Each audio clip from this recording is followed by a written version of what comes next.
वृंदावन विहारी लाल की जय। राधा रानी की जय श्री गुरुदेव भगवान की जय। श्री राधे राधे। भक्ति प्रश्नोत्तरी कार्यक्रम प्रारंभ किया जा रहा है। आइए हम भक्ति संबंधित प्रश्नों को श्रवण करें। श्री राधे राधे गुरु जी, आपके श्री चरणों में कोटि कोटि दंडवत प्रणाम। गुजरात से गुरु जी, इनका प्रश्न है, मेरी एक सखी थोड़े दिनों पहले वृंदावन धाम दर्शन करने आई थी। वो शरीर से तो अकेले आती जाती है, पर मन में सोचते हैं प्रभु मेरे साथ चल रहे हैं और गुरु कृपा बरस रही है। वह बता रही थी कि उसे एक बहुत अच्छा बाइक टैक्सी मिल गया था। चप्पल नहीं पहनता था। रात को 1 बजे, सुबह 5 बजे भी बुलाया पहुंच गया। उसको आने जाने, दर्शन में, खाने में सब सुविधा हो गई उसी बाइक टैक्सी की वजह से। और तो और उससे मथुरा से ट्रेन थी, मथुरा छोड़ आया बाइक पे और रास्ते के लिए पराठे भी बना के खुद लेके आया। उसे विस्मय सा हो रहा है कि यह कौन था। क्या प्रभु ही उसे यह सब करवा रहे थे? क्या यह गुरु कृपा थी? इसका अनुभव को कैसे समझा जाए? वह सब सोच रही थी, तभी आपने प्रश्नोत्तरी में भगवान खुद सेवा करते हैं और स्वजन मोहिनी माया डाल के पता भी नहीं लगने देते, यह कहा। तो क्या यह इस कोटि के अनुभव था जो उस बाइक टैक्सी में हुआ? वह सच्चरी भाव के उपासक है। हाँ, बिल्कुल ही उसको यही सोचना चाहिए, यही सोचना है। दूसरी बात सोचने में उसकी हानि होगी और ये सोचने में उसका फायदा है। उसको उसका भाव बढ़ेगा, श्रद्धा विश्वास बढ़ेगा और ये सत्य मानो बिल्कुल। और श्रद्धा विश्वास बढ़ना ही चाहिए। संशय करने पर श्रद्धा विश्वास कम हो जाता है, इसलिए संशय नहीं करना है, पक्का उसको मान लेना है कि यही बात है जो हमको उसी समय बताया जा रहा था। राधे राधे। प्रश्न गुरु जी, मैं अपने भक्ति पथ में आगे बढ़ना चाहती हूँ, इसलिए मैं गृहस्थ में भी पति के साथ ब्रह्मचर्य से रहना चाहती हूँ ताकि काम पर विजय पा सकूँ। लेकिन इस बात से मेरे पति काफ़ी नाराज हैं। ऐसे कहते हैं कि यह सब नहीं करना था तो शादी ही क्यों की। ऐसे में गुरुदेव मैं क्या करूँ? कृपया कोई मार्गदर्शन करें, क्योंकि अब मेरी बिल्कुल भी गृहस्थ जीवन में इच्छा नहीं होती है। मैं ब्रह्मचर्य का पालन करते हुए घर में पति के साथ रहना चाहती हूँ। देखो, यदि आपकी ओर से कोई प्रस्ताव नहीं है तो आपको दोष नहीं लगेगा। प्रस्ताव पति की ओर से है तो गड़बड़ी तो उनकी है, आपकी ओर से तो कुछ है नहीं ऐसा। तो आप तो विवश हो, अविवशता को नहीं स्वीकार करोगे तो कलह हो जाएगी घर में। जो कुछ भक्ति हो रही उसमें भी बाधा पड़ जाएगी। हाँ, यदि शादी के पहले ऐसी कोई बात भगवान की कृपा से बनी होती कि मन से ये बात हट गई होती तो बात अलग थी। अब आपको गृहस्थ आश्रम में रहना है, घर में रहना है, तो अपनी ओर से तो संतोषी जीवन जियो, लेकिन पति के सामने तो पराधीनता थोड़ी रहती है। और नहीं, आप बिल्कुल ही उनके विरुद्ध चलोगे तो घर में अशांति हो जाएगी, फिर भजन में बाधा पड़ेगी। यदि कुछ समझाने बुझाने से काम बन जाए, कोई अनुकूल परिस्थिति हो जिस समय उनका मूड बहुत अच्छा हो, प्रसन्न हो, तो उनसे फिर आप प्रेम से समझाओ कि ये जीवन जो इस तरह से हमको नहीं समाप्त कर देना चाहिए, भक्तिमय जीवन जीना चाहिए। इस बात को प्रार्थना से रिक्वेस्ट करके, उनको कलह करके झगड़ा करके नहीं, रिक्वेस्ट करके आप उनसे कहो कि आपको भी पुण्य होगा, आपका भी लाभ होगा यदि आप मेरी बात को मान जाएंगे। तो शायद आपकी बात को कुछ मानना स्वीकार कर लें। दबाव डाल के नहीं, प्रार्थना करके करो। राधे राधे। शिवाली शर्मा जी हैं, इनका प्रश्न है, गुरुदेव मैंने श्री सुदर्शन सिंह चक्र जी का बहुत भक्ति चरित्र सुना। मेरे को पहले तो रोना नहीं आया और ख़त्म होते ही बहुत रोना आया। सुदर्शन जी के मुख से बार बार दिख रहा है, उनका मुख दिख रहा है मुझे, और बहुत आंसू भी आ रहे हैं। क्या यह सुदर्शन जी की कृपा है? और आपको भी बहुत बहुत धन्यवाद, इतने महान भक्त चरित्र आपने हमें सुनने का कृपा कराया। वास्तव में कृपा है उनकी। वो एक बहुत अच्छे महान संत थे और छिपे हुए संत थे। संत वेश नहीं धारण करते थे, किंतु अंदर से बहुत ऊंचे संत थे। सुदर्शन सिंह चक्र जी का जो विश्वास था, वो विश्वास जल्दी से हर किसी को नहीं मिल सकता है। ऐसा विश्वास था जैसे आंख से देख रहे हो। कोई भी परिस्थिति आती थी कठिन से कठिन, तो कहते थे अरे अभी तो एक बालक आएगा वो ये काम कर जाएगा, और बालक के रूप में भगवान आ जाते थे। पूरा विश्वास से बोलते थे अभी आएगा एक बालक और ये काम कर जाएगा, और बालक के रूप में ठाकुर जी कर जाते थे। अनंत बार ऐसी घटनाएं उनके जीवन में हुई हैं, और बड़े बड़े संत लोग उनके मित्र थे, उन्होंने भी परिस्थितियां जब देखी तो उनसे हेल्प मांगी। जैसे प्रभुदत्त ब्रह्मचारी जी, अखंडानंद जी महाराज, ऐसे कई संत थे जो कहते थे कि चक्र जी अब ऐसी परिस्थिति में हम क्या करें बताओ, तो बोलते थे अभी हो जाएगा, अभी हो जाएगा काम, अभी हो जाएगा। अरे सांप तक को उन्होंने, सिंह को, सांप को, चीता को, बाघ को, जंगल के खतरनाक से खतरनाक जानवर को ऐसे छूते थे जैसे पालतू हो उनके। यहां तक कि दुर्गा माता ने दर्शन दिया, जबकि दुर्गा माता के भक्त वो नहीं थे, भक्त थे कृष्ण के।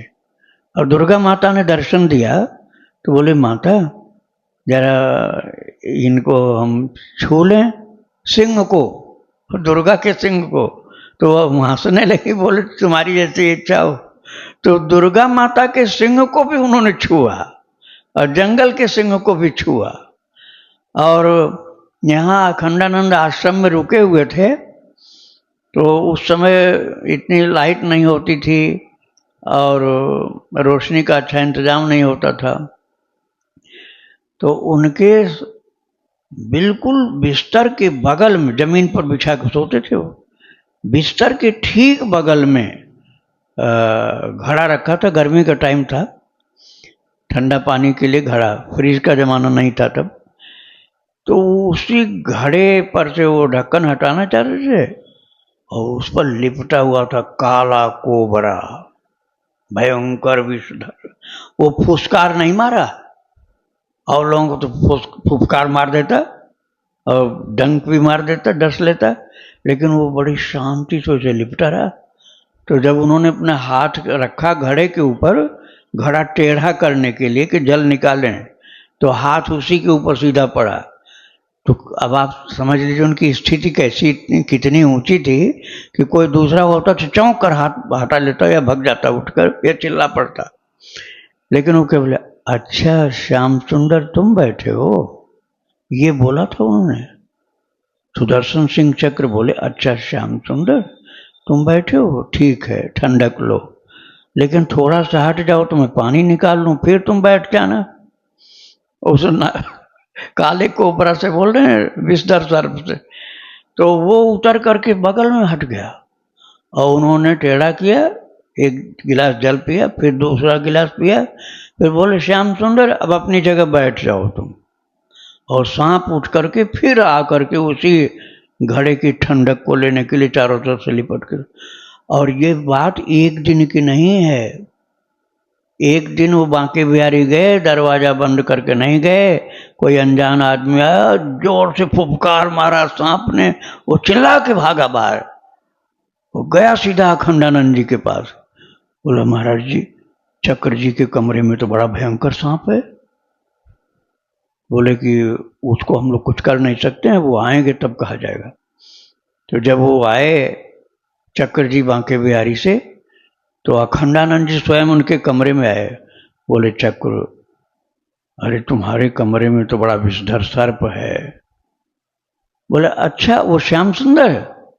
बोले तुम्हारे लिए श्याम सुंदर है, वो किसी को काट लेगा, कोई मर जाएगा। तो बोले कि आप क्या चाहते हैं? बोले ये कमरा छोड़ दो, ये बंद कर दो, कुंडी लगा दो और उसको यहाँ रहने दो ठंडे पानी पर। तुम्हारे लिए दूसरा घड़ा मंगा देते हैं, तुम दूसरे कमरे में चलो, इसमें कोई नहीं जाएगा, तुम भी नहीं जाना। तो फिर बोले जैसे आपकी इच्छा, दूसरे कमरे में चले गए। बोले महाराज ये तो हमारे साथ 1 महीना से रह रहा है, ये श्याम सुंदर जो हैं 1 महीने से हमारे साथ रह रहे हैं और हम तो दिन भर में कितनी बार उनको कहते हैं हट जाओ, पानी पी लें, फिर आ जाओ, आराम करो।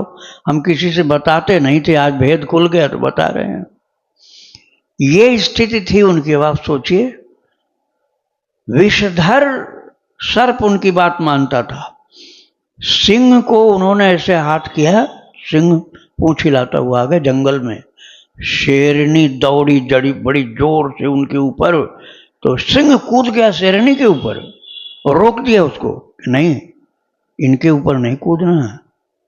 रात भर शेर और शेरनी सुदर्शन सिंह चक्र जी के मुंह के पास मुंह करके सोना चाहे, लेकिन फिर पता नहीं क्या हुआ, आधी रात के बाद उनको समझ में आ गया कि हम मांस खाते हैं तो हमारी दुर्गंध इनको लगती होगी। ऐसी कुछ प्रेरणा ठाकुर जी की हो गई। तो वो दोनों शेर शेरनी चक्र जी के पैरों पर मुंह रख के सोए, मुंह से मुंह हटा लिया और सुदर्शन सिंह चक्र जी के पैर पर अपना मुंह रख रख के सोए, रात भर सोए बेखटके। और सुबह वो बोले, अच्छा अब हम जा रहे हैं, चल दी।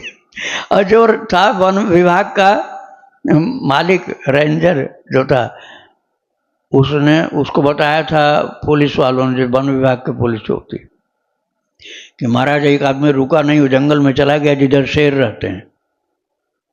तो सुबह वो आया था, बोला मर गया होगा, जाओ डेड बॉडी को उठा लाओ। तो लोग बोले थोड़ा अंधेरा कम हो जाए तब जाएंगे, अभी पता नहीं कहीं हमको ही नहीं मिल जाए। तो जब अंधेरा कम हुआ तो देखा कि चक्र जी चले आ रहे हैं, बड़े आराम से अंगूठा कंधे पे डाले। बोले जितना आप लोग इनको खराब समझते हो इतने खराब ये नहीं है, चक्र जी ने ये बोला।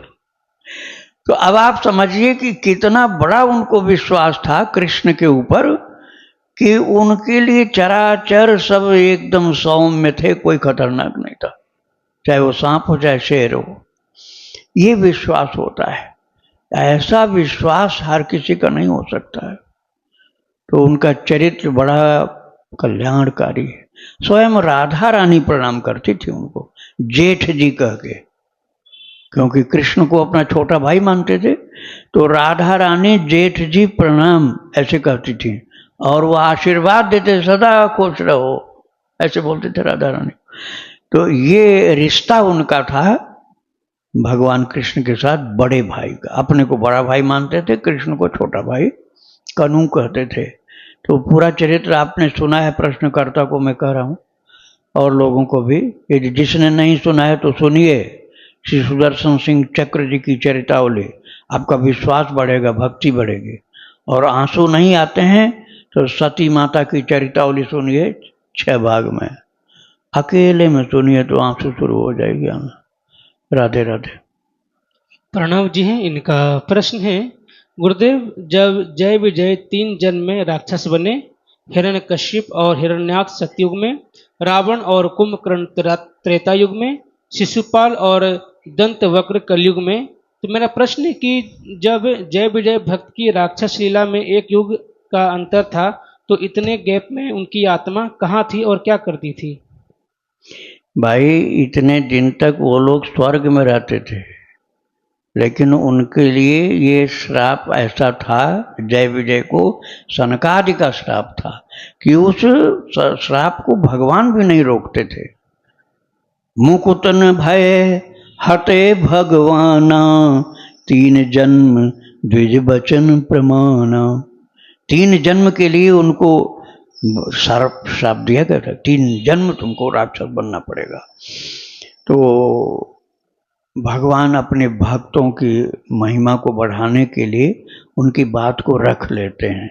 नहीं तो ठाकुर जी कहते थे मेरे सेवकों पर क्यों तुम इतना श्राप दे रहे हो, 3 की जगह 1 जन्म कर दो। लेकिन ठाकुर जी ने ऐसा नहीं किया, क्योंकि भगवान अपने भक्त की महिमा को बहुत बढ़ाते हैं, स्वयं बढ़ाते हैं। श्री राधे राधे। इनका दूसरा प्रश्न है, क्या ईश्वर प्रेम का हर जीव अधिकारी होता है और मुझ जैसे अधम पापी को भी राधा कृष्ण का प्रेम मिलेगा? और मैंने भक्ति आश्रम चैनल से भक्ति चरितावली भी सुननी प्रारंभ कर दी आपकी प्रेरणा से। अरे भाई कितना प्रेम मिल सकता। मैं चक्र जी की बात आपको याद कराऊं, शायद आप लोग सुने हो चक्र जी की बात। प्रेम कैसा अद्भुत होता है। चक्र जी को यदि आप सांसारिक दृष्टि से देखें ना तो अब आगा कहेंगे, माता पिता बचपन में ही मर गए, माता पिता दोनों मर गए। चक्र जी छोटे थे उस समय, और एक भाई था, छोटा भाई था, बड़ा भाई नहीं था। वो छोटा भाई भी मर गया, तो वो रोने लगे जोर से। तो उनको भगवान कृष्ण की आवाज आई, क्यों रो रहे हो? बोले प्रभु, पिता मर गए, माता मर गई, अब एक छोटा भाई था वो भी मर गया, अब रोना नहीं आएगा तो और क्या आएगा? तो भगवान कृष्ण बोले, आज से छोटा भाई मैं हूं तुम्हारा। भगवान कृष्ण बोले चक्र जी से कि आज से छोटा भाई मैं हूं तुम्हारा, अब मुझे छोटा भाई समझना और कुछ नहीं समझना। और यज्ञ हो रहा था तो छोटा सा टेंट उनके लिए वाटरप्रूफ लगा था, तो जितनी वेदिका बनी थी, चौकियां बनी थी, थोड़ी बारिश होने लगी तो सब उठा उठा के लोगों ने उसी में रख दिया कि छाया पहने तो खराब हो जाएगा। तो देखे कि सब नवग्रह हैं, गौर गणेश हैं, षोडश मातृका हैं, ये सब ला करके हमारे अगल बगल में रख दिए। बोले हम पैर किधर फैलाएं? चक्र जी ने कहा हम पैर किधर फैलाएं, ये सब देवी देवता यहाँ बैठा दिए तुम लोग लाके। बोले महाराज बरसात हो जाएगी, सब खराब हो जाएंगे, तो पैर कहाँ फैलाएं? बोले वो आप जानिए कहाँ फैलाएं। तो उन्हें बाल कृष्ण को, जिनको कनु कहते थे, छोटा भाई, उनको अपने पैर की तरफ रख दिया। बोले कनु, अब हम किसी देवी देवता की ओर तो पैर कर नहीं पाएंगे, अब तेरी ओर रख दे रहे हैं पैर। अब ये देखिए, ये कितना जबरदस्त विश्वास है कि हमारा कनु जो है छोटा भाई है, इसलिए ये बुरा नहीं मानेगा, क्योंकि बड़ा भाई छोटे भाई की ओर पैर फैला सकता है। तो वो छोटा भाई समझकर कृष्ण के बिल्कुल पास में पैर करके रात भर सोते रहे, निश्चिंत कि छोटे भाई के पास मेरा पैर है, इसलिए कोई चिंता की बात नहीं। ऐसा आपके अंदर प्रेम उत्पन्न हो जाए तो कुछ भी असंभव नहीं है। और वो भी एक मनुष्य ही थे, कोई देवी देवता थोड़े थे। दाऊ जी ने दीक्षा दी थी उनको, क्योंकि कृष्ण से कहा कि कनु तू तो मुझसे छोटा है, अब तुझसे क्या दीक्षा लूं, और कोई मुझे जमता नहीं है, मैं किसी साधु महात्मा से भी दीक्षा नहीं लूंगा, ये जो तू दिलावे तो मैं दाऊ दादा से दीक्षा ले सकता हूं। तो चक्र जी की दीक्षा दाऊ दादा ने की थी। ऐसा प्रेम, आपका विश्वास बढ़ेगा तो हो जाएगा। भगवान पर विश्वास करो और उन्हीं का चरित्र सुनो, उनके भक्तों का चरित्र सुनो, बहुत आसान हो जाएगा ये कार्य। राधे राधे। मीरा जी हैं, इनका प्रश्न है, गुरुदेव भगवान, मेरी दीक्षा हो चुकी है और प्रारब्ध के कारण हमें किराए के मकान में रहना पड़ता है। जिस मकान में हम लोग रहते हैं उस मकान के अगल बगल में अभक्ष पदार्थ बनते हैं और उसकी दुर्गंध कमरे में प्रवेश करता है। यहाँ तक कि श्री राधा रानी सरकार की रसोई में भी प्रवेश करता है। क्या अभक्ष पदार्थ की दुर्गंध से हमारा भजन साधना में विघ्न होगा? फिर हमें ऐसी परिस्थिति में क्या करना चाहिए? ऐसी परिस्थिति में अब अपनी खिड़की दरवाजा यही सब ठीक कराओ भाई। अब मकान तो दूसरी जगह मिले तो जाओ, उसको बेच बाच करके, यदि किराए का होगा तो बेच भी नहीं सकते हो, अपना होगा तो बेच करके उसको दूसरी जगह कहीं बना लो जहाँ पर, या बना बनाया फ्लैट खरीद लो ऐसी जगह जहाँ दुर्गंध से बचो। ये लेकिन काम आपको कठिन लग रहा होगा, तो फिर आपको एयर टाइट दरवाज़ा, खिड़की, रोशनदान ऐसे बनवाने पड़ेंगे कि जिससे दुर्गंध से बचो। एग्जॉस्ट फैन लगा लो, वो एग्जॉस्ट जोर से हवा बाहर फेंकेगा, तब भी दुर्गंध से बच जाओगे। और जितना ही सात्विकता रहेगी उतनी भक्ति बढ़ेगी। और आपको भक्त चरित्र ज़्यादा सुनना है, तो भक्त चरित्र सुनने पर आपको मिलेगा कि कबीरदास जी की झोपड़ी के पास भी ऐसा था। और कबीरदास जी महान भक्त, तो उन्होंने, किसी ने कहा कि बाबा आपके पास तो कसाई लोग रहते हैं और हत्या करते हैं वो लोग। तो बोले भैया मैं तो करता नहीं हूँ, हत्या दूसरा कोई कर रहा है।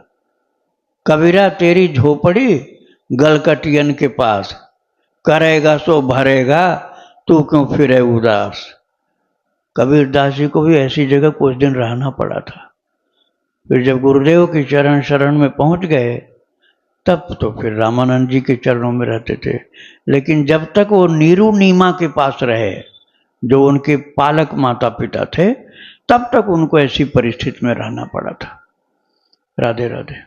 प्रश्न गुरुजी, मेरी दीदी को कोई अज्ञात अपरिचित व्यक्ति ने घर के द्वार में आकर लड्डू गोपाल का विग्रह सौंपा था, यह बोलकर कि वो सेवा नहीं कर पा रहा है।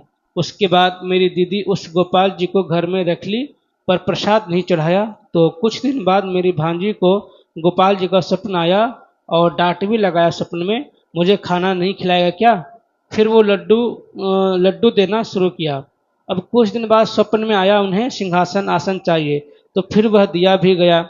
उसके बाद दीदी कई बार स्वप्न देखी उन्हें चावल दाल का सेवा चाहिए। अब विग्रह तो शास्त्रीय मत से प्रतिष्ठा हुई नहीं। हमने विग्रह को लेके तरह तरह के बात सुना है। प्राण प्रतिष्ठा के बिना निश्चित नहीं होता कि वो भगवान ही हैं, उनमें भगवान बसे हैं उस विग्रह में। कृपया मार्गदर्शन कीजिए कि उन्हें क्या करना चाहिए और क्या उस विग्रह में भगवान कृष्ण ही विराज रहे हैं। अरे तो तुम क्या समझ रहे हो, कोई भूत प्रेत विराज रहा है? ये मूर्खता की हद है। साक्षात भगवान कृपा करके भोग मांग रहे हैं कि लड्डू नहीं खिला रहे हो, लड्डू गोपाल नाम केवल रखे हो और लड्डू खिलाते नहीं। कृपा करके दाल चावल मांग रहे हैं। अभी इससे बड़ी प्राण प्रतिष्ठा क्या होगी? कौन पंडित कर सकता है इससे बड़ी प्रतिष्ठा? कोई पंडित नहीं कर पाएगा कि ऐसी प्रतिष्ठा कर दे कि भगवान दाल चावल लड्डू मांगने लग जाए। और तुम्हारे यहां बिना प्रतिष्ठा के मांग रहे हैं, तो इसका मतलब उनकी प्रतिष्ठा पहले से हुई है और जो उनको दे गया था वो कोई परम कल्याणकारी संत थे, महान भागवत पार्षद थे, भागवत भक्त थे, जिन्होंने ला करके तुम्हारे ऊपर कृपा करके ठाकुर जी को पहुंचाया। तुम्हारा उद्धार करने के लिए कृपा हुई है। प्रतिष्ठा उनकी मत करना। पहले से प्रतिष्ठित हैं, जबरदस्ती क्यों करोगे तुम? नहीं प्रतिष्ठित होते तब करते। अब उससे बड़ी प्रतिष्ठा नहीं हो सकती कि खुद मांग रहे हैं भोग अपना। तो उनके लिए कीर्तन करो, प्रतिष्ठा में और 4 चांद लग जाएगा और ज्यादा जीवनी शक्ति प्रकट हो जाएगी। तो कीर्तन करो, दूसरा कर्मकांड कुछ नहीं करना। हरिनाम कीर्तन करो और एक बार की जगह कई बार खिलाओ उनको। बढ़िया से बढ़िया व्यंजन खिलाओ, खूब ताली बजा बजा के कीर्तन करके नाचो उनके पास, भोग लगाओ। और पंडित जी आवे तो उनको भी प्रसाद दे देना, कहना महाराज प्रतिष्ठा हो गई हमारे यहाँ, पहले से ही हो गई। भक्ति मार्ग वाले को कर्मकांड के चक्कर में ज़्यादा नहीं पड़ना चाहिए। हाँ, यदि ठाकुर जी का कोई भी ऐसा संकेत नहीं मिला होता भोग लगाने का, तब आप भले करा सकते थे। अब नहीं कराना। अब कराने का मतलब ये होगा कि तुम मानते ही नहीं हो कि भगवान है वहां पर। अब भगवान साक्षात मांग रहे हैं भोग, लड्डू मांग रहे हैं, भोजन मांग रहे हैं, खिलाओ तुम। अब इससे ज्यादा क्या और प्राण प्रतिष्ठित कोई हो सकता है? राधे राधे। राहुल जी हैं उत्तराखंड से, इनका प्रश्न है, क्या मनुष्य जो लोग नंदी बैल जी का नसबंदी कराते हैं, क्या वह धर्म में उचित है?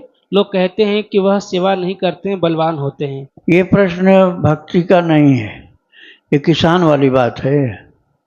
किसान किस बैल को रखे, कैसे रखे, किससे सब बोझा ढुलवावे, किससे बोझा नहीं हाँ वही ढुलवावे। था गुरु जी कि जैसे कई धर्म उचित है उनका बैल जो होते हैं उनका नसबंदी करा देना। नहीं नहीं नहीं, ये सब बेकार की बात है, भक्ति की बात नहीं है।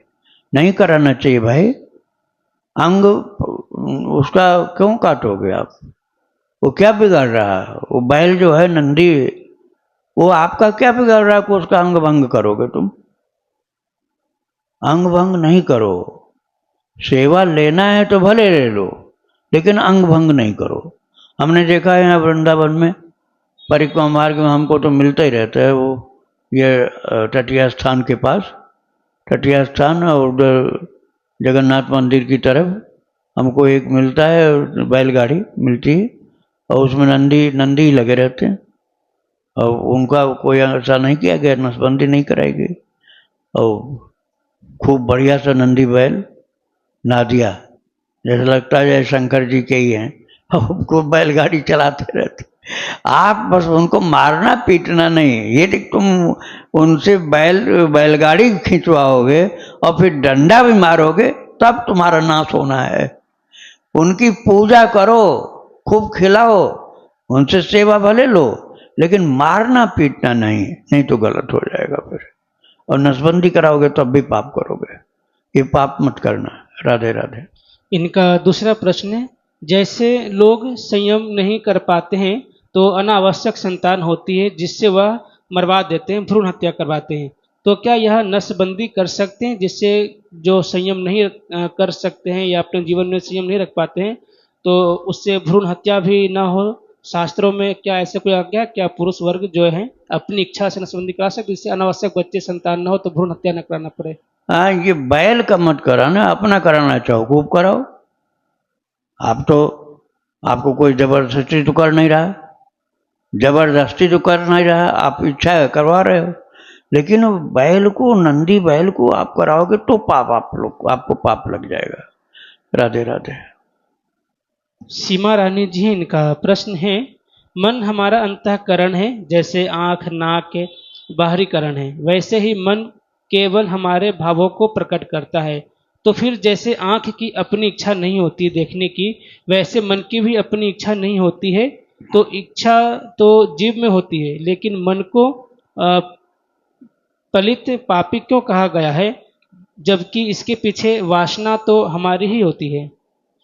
भाई, इसके अंदर निहित है वासना, जो है वो संग्रहित है, अनेक जन्म की वासना मन के अंदर संग्रहित है, उसको लेकर के श्रोत्रम चक्षुष रसनम च रसनम घ्राणमेव च अधिष्ठाय मनश्चायम विषयानुपसेवते, ये 15वें अध्याय में श्लोक है। अधिष्ठायम मनश्चायम विषयानुपसेवते, 15वें अध्याय में श्लोक है गीता जी में। तो मन को यहाँ बताया भगवान ने कि वो वासना मन ही लेकर के आता है। मन के अंदर यदि इनएक्टिव हो चुका होगा तो वासना अंदर उसके आएगी नहीं, लेकिन वो तो बहुत ज़्यादा एक्टिव है मन, इसलिए वो वासना को लेकर के आया है। अब जैसी वासना पिछले जन्म की लेके आया, वो आज चाहे किसी भी योनि में हो, वो करेगा वैसा, उसी प्रकार के एक्टिविटीज करेगा वो। तो वो जैसा उसको रहन सहन है, पहले की जैसी आदत है, वैसा करता रहता है। तो इसलिए मन को आप निर्दोष नहीं मान सकते हो, सारा दोष तो मन का ही है, मन का ही सारा दोष है। यही बंधन और मोक्ष कारण, मन एव मनुष्याणाम कारणम बंध मोक्षयो, मन एव मनुष्याणाम कारणम बंध मोक्षयो। इसलिए आप ये नहीं कह सकते हो कि मन का कोई दोष नहीं है, मन का ही दोष है। राधे राधे। आखिरी सवाल है गुरुजी आज का, प्रीति जी, इनका प्रश्न है, हर संप्रदाय में ब्रह्मा जी होते हैं, जैसे रामानंद संप्रदाय में सीता जी ने ब्रह्मा जी को दीक्षा दी, ब्रह्म गौरी संप्रदाय में ब्रह्मा जी से शुरू होता है, तो क्या ब्रह्मा जी सभी संप्रदाय में हैं? ब्रह्मा जी के बिना सृष्टि ही नहीं हो सकती, तो संप्रदाय में क्यों नहीं रहेंगे? सारी सृष्टि ब्रह्मा जी के द्वारा भगवान कराते हैं, तो फिर ब्रह्मा जी नहीं रहेंगे तो काम कैसे चलेगा? ब्रह्म संप्रदाय वास्तव में एक ही है।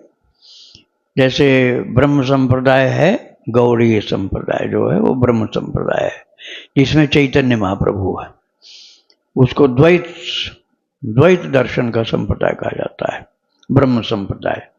तो उसके आचार्य ब्रह्मा जी हैं। लेकिन जैसे हम रामानंद संप्रदाय में हैं, तो हमारे यहाँ ब्रह्मा जी जो हैं वो श्री रामानंदाचार्य भगवान के सबसे बड़े वाले शिष्य हैं। उनका नाम है अनंतानंद। अनंतानंद के रूप में है वो, आचार्य के रूप में नहीं, आचार्य के शिष्य के रूप में। राधे राधे। वृंदावन बिहारी लाल की जय। राधा रानी की जय। श्री गुरुदेव भगवान की जय।